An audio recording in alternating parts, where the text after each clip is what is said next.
Математика синфи се.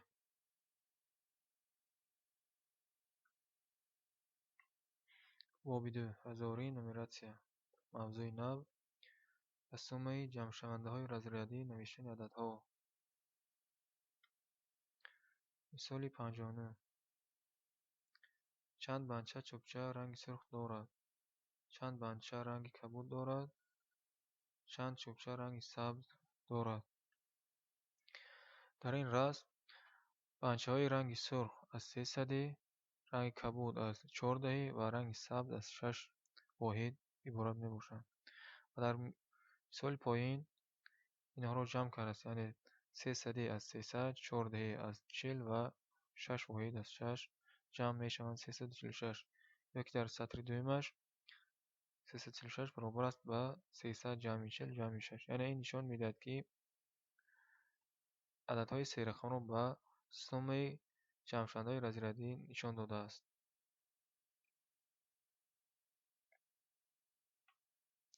мисоли 60. кадом ададҳо навишта шудаанд? ададҳоро ба суммаи разрядӣ иваз кунед.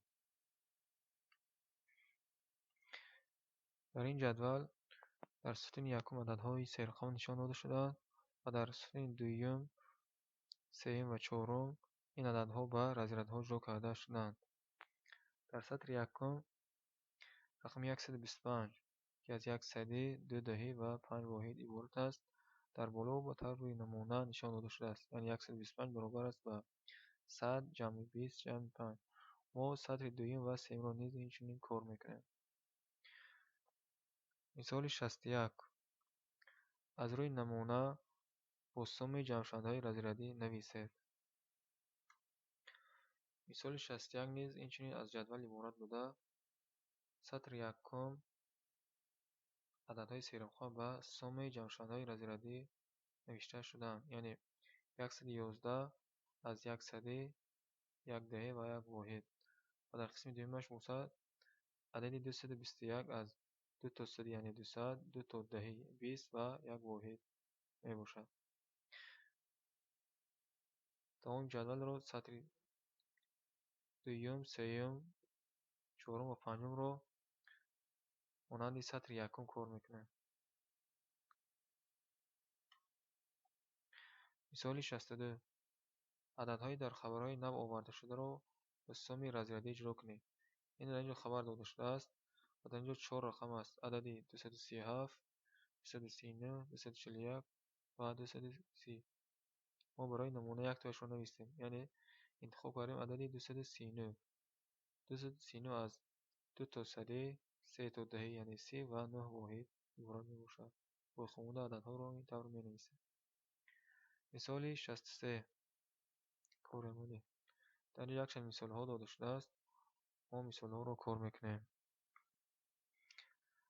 мо интихоб кардем аз сатри дуюм якум мисолро, яъне 7 зарби дар қавс 68 тарҳи 62. мо ин мисолро кор кардем. баробар мешавад. дар ҳолате ки дар мисол агар амалҳои қавсдор бошад, мо аввал дохил қавсро кор мекунем, яъне 7 бо зарбаш худаш меравад, дохил қавсро кор мекунем. аз 68 62ро тарк кунем, мешавад 6. 7 зарби 6 мешавад 42. дуюмин мисол мо гирифтем мисоли охиронро. мисоли охирон инчунин аз амали зарб ва 2 то амалҳои қавсдор иборат мебошад. мо мисолро нависем.